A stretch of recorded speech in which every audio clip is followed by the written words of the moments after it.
Coming up, the Justice Secretary announces plans to cut back on jury trials to deal with the backlog in the courts. But should we be limiting the right to be tried by your peers? And will it even work?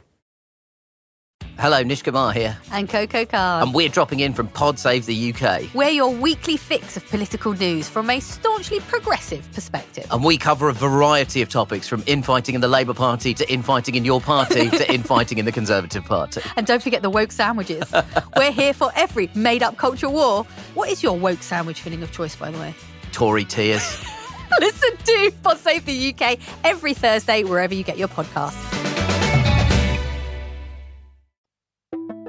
For more than 800 years, the right to trial by jury has been a feature of English law. In fact, it's much more than that.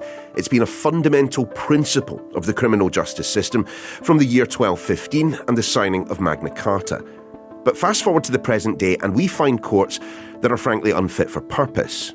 A backlog of the best part of 100,000 cases is clogging up the system, meaning people are waiting years for justice. Which is why Justice Secretary David Lammy, himself a barrister, is proposing a seismic shift in how they operate. His focus is on so-called either-way offences, ones which can be heard either by magistrates or the Crown Court. If the sentence is likely to be less than 3 years, in future they'll only be tried by magistrates or judges. All of which does sound pretty dramatic, though originally Mr. Lammy wanted to be far more bold and get rid of juries for pretty much everything, bar the most serious charges of murder, manslaughter and rape. Worth bearing in mind as well that jury trials only make up 3% of cases. So is this as radical as it first seems? And will it actually work? We'll be speaking to a law professor on that in just a moment. But we'll start with Sky's Dan Whitehead. He's down in Bristol, outside the Magistrates' Court. Dan, just explain what the Justice Secretary is proposing. So what we're going to see is that offences that would likely carry a sentence of up to 3 years will no longer have a jury, and they'll be dealt in different ways. So let me just break it down. Every single criminal case starts its journey at a magistrate's court. Even the most serious of cases, like murder, they're held initially by magistrates, and then they get swiftly moved up the chain of courts.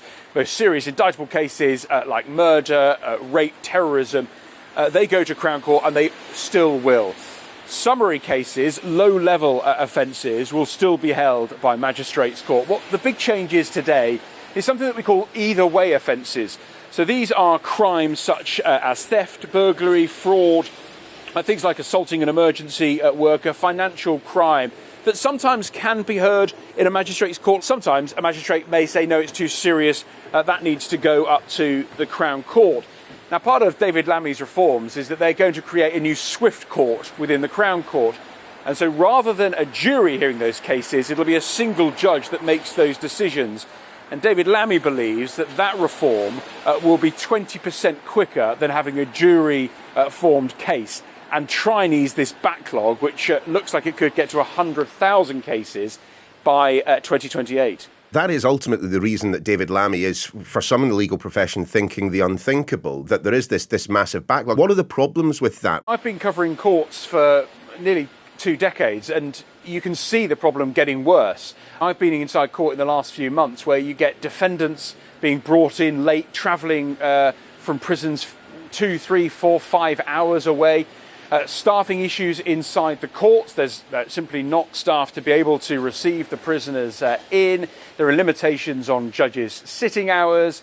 There are limitations on the number of staff inside courts. All of this is what is causing the backlog. There are many who believe that scrapping jury cases in some of these criminal cases won't actually solve the problem. It won't ease the backlog. It actually comes down to money. It comes down to properly funding the justice system. And that is what is needed.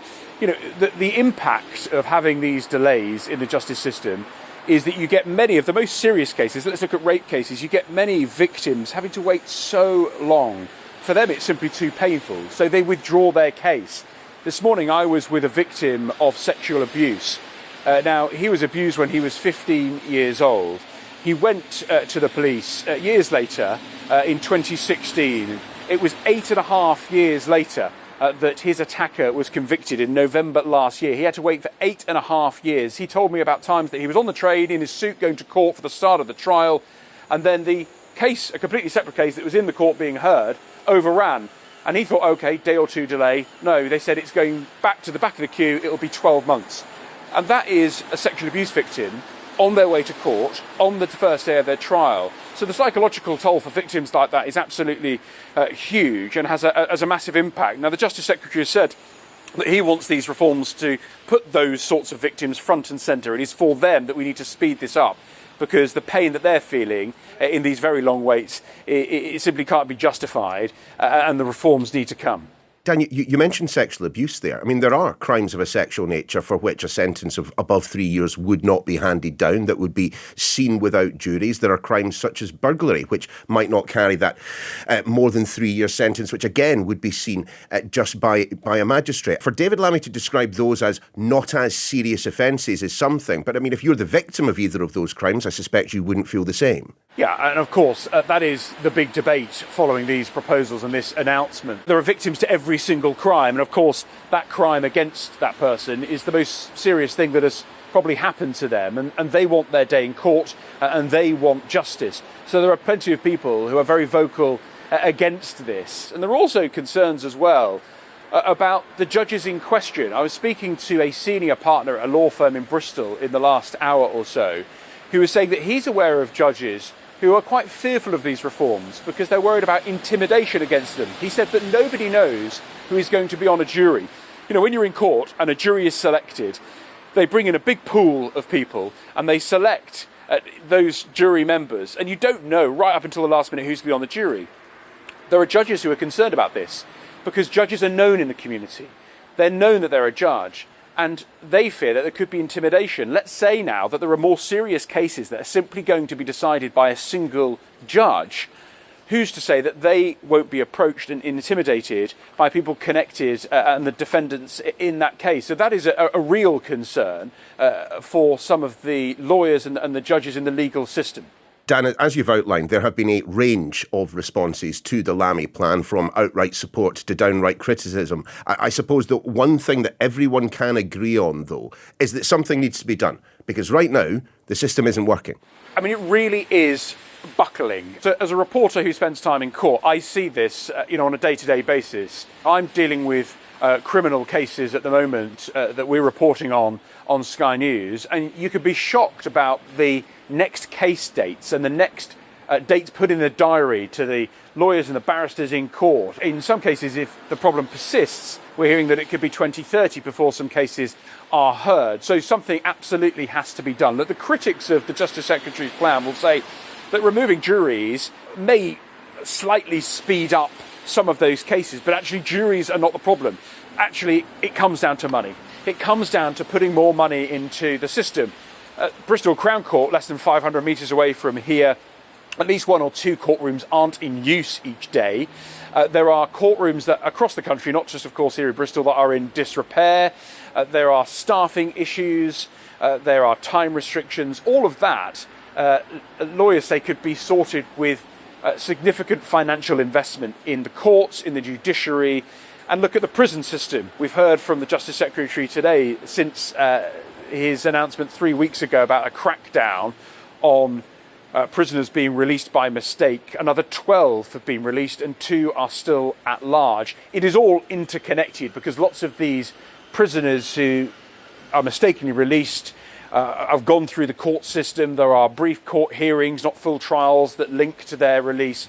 And as the Justice Secretary has said on Sky News this morning, this is a paper-based system, which is in a completely digital age. And so you can sort of understand, no wonder there are mistakes like this which happen.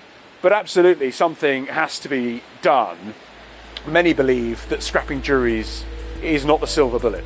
Thanks, Dan. Now, as you might expect, and Dan actually alluded to, there has been a big pushback from many within the legal profession, even if they do concede that currently the courts just aren't working. So is reducing trial by jury the best or even the only way to solve those systemic issues? Rebecca Helm is Professor of Law and Empirical Legal Studies at the University of Exeter. She's also the author of How Juries Work and How They Could Work Better.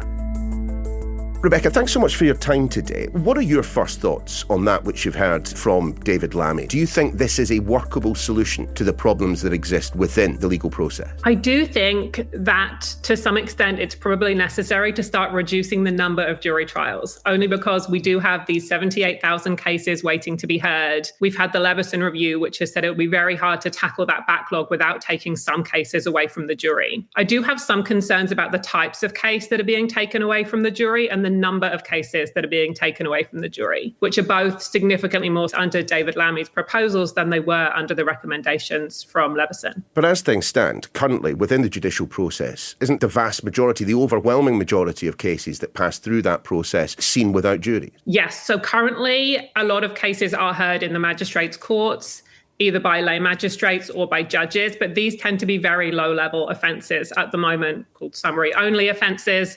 And then for slightly more serious offences, defendants are able to elect whether they would like to have their case heard by a jury or whether they're happy to have it heard in the magistrates' court. What is the utility then of a jury trial to be ruled upon by 12 of your peers? The fact that they're 12 random people is one of the big advantages of the jury system for a number of reasons. The most obvious one is that people trust the jury, they trust their peers, and particularly certain groups in society trust their peers more than they would trust a judge. But there are also advantages that jurors have as fact finders over a judge. Jurors are quite good at judging whether other people are being honest, whether other people's accounts are plausible, because jurors have experience in society that judges just don't consistently have. In certain types of case, they're also making quite complicated judgments about whether a person is dishonest or whether a person has behaved reasonably. And those are the kind of judgments which are intended to be made by a group of peers. What do people in society generally think is honest? What do people in society generally think is reasonable? Rather than having those judgments imposed by a judge who might have different moral, ethical standards and expectations. But given the deliberations in the jury room are private and remain private, how much do we actually know about how a jury arrives at its decisions? There are ways that we can get insight into the jury process. People conduct mock jury research where you look at how people reason about these kinds of issues. People examine the outcomes of legal cases. People also look at interviews with jurors in other jurisdictions. So in some jurisdictions like the United States, you can interview jurors about their deliberations. So we get some insight there. And we also have this basic underlying psychological knowledge about decision making and about judgments that we can draw on to try and understand what's likely to be going on in the jury room. We do, though, in this country have evidence on the other end of that argument. Not empirical evidence, anecdotal evidence, but you speak to any police officer up and down England and ask them what they think about juries and whether or not, in their experience, they've got it wrong at some point. Every one of them will point to a case in their experience where juries made the wrong decision. I think judges make the wrong decisions sometimes too, and we can see that in the statistics on things like miscarriages of justice. If we look at the post office scandal, a lot of those people pleaded guilty. Some of them were convicted by juries, some of them were convicted by judges. So everyone makes mistakes, unfortunately. Sometimes that's the product of the decision maker. Sometimes that's because the wrong evidence has been put in front of them. And it's interesting because you mentioned police officers, but when you talk to defense lawyers and people who are appearing in the courts every day with their clients,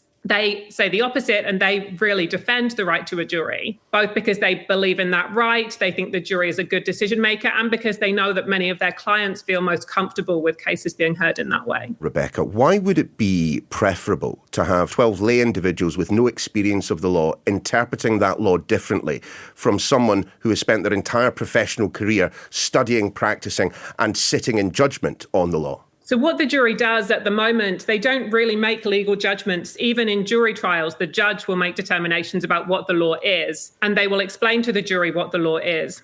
What the jury are doing is they're making determinations of fact. So in relation to what happened and in relation to how the defendant's actions should be interpreted given what happened. So they're not interpreting the law, they're making findings of fact that they can then apply to the law which is given to them by a judge. Backlog is the problem here. That is the one that has been identified by David Lammy. And look, there are many, many reasons why justice delayed is justice not served. If restricting the number of jury trials is not the answer, to dealing with the judicial backlog? What is, short of throwing billions at the problem? Yes, Leveson made the case very compellingly that it's too expensive to try and solve this problem by just putting more money into the justice system. So I think there's a number of things that can be done. I think the proposal to restrict jury trial in complex cases involving complex financial crime that are long trials and that juries don't understand anyway is a really good one. I myself have seen cases involving financial crime that I'm sure jurors don't understand. I've seen jurors fall asleep, this kind of thing. So there are certain cases we can take away from them. I don't know that doing it based purely on sentence length is the sensible way to do it. There's also other proposals which can have the potential to reduce the backlog. So things like increased use of out-of-court disposals, where we say someone may have committed an offence, but we're not going to charge them. They're going to accept some kind of out-of-court remedy, a caution, some kind of engagement in a community program, which means that we don't have to go through the court process. And currently they're used relatively sparingly in some places, and they could be used more. But if we can restrict the number of cases ever getting to court, that's one way to help tackle the backlog, which could be quite effective. So I think there's lots of ways of doing it, but I wonder if just taking 3 years is an oversimplification that lacks principle behind it. If we say that one offence merits trial by jury, isn't there a strong kind of logical argument that every offence should receive the same treatment? I think that's part of the problem here, where we have the balancing of principle and efficiency, and where do we draw the line? If we look somewhere like the United States, where they do have a right to jury trial in almost every case, what we end up with is a situation in which if you want to process all the cases that you need to, you have to essentially force people to plead guilty by offering huge discounts, meaning the innocent are convicted and meaning the guilty don't get the sentence they actually deserve. So there's got to be some way of processing these cases. If we're going to be talking about reform of the legal system of this kind of nature, isn't there merit in having some form of pilot scheme where we do look inside the jury rooms and we make sure that everything in there is working as it's supposed to? I think that's really important. And I know that a lot of people have been advocating for the ability to get inside the jury system and better understand what the jury are doing. And I know actually in Scotland, they are starting to allow researchers to talk to real jurors in order to understand better what's going on, particularly in cases involving sexual offences. And so there's some precedent for it there, even within the UK. I do think we have to be very careful. I think it's probably a step too far to say we're going to put cameras in the deliberation room, because we know that if you put cameras in the deliberation room, the presence of that camera is going to impact what people are willing to say. It's going to change the dynamics. It's going to change the ultimate outcomes. But I think a really promising place to start that makes a lot of sense to me is speaking to jurors after deliberations and saying, how did you come to this decision? What was important to you? And barring people being extremely dishonest, I think we can get a lot of insight that way without compromising what actually goes on in the deliberation room. My thanks to Rebecca and Dan, and of course to you for listening. The Sky News Daily is back again tomorrow.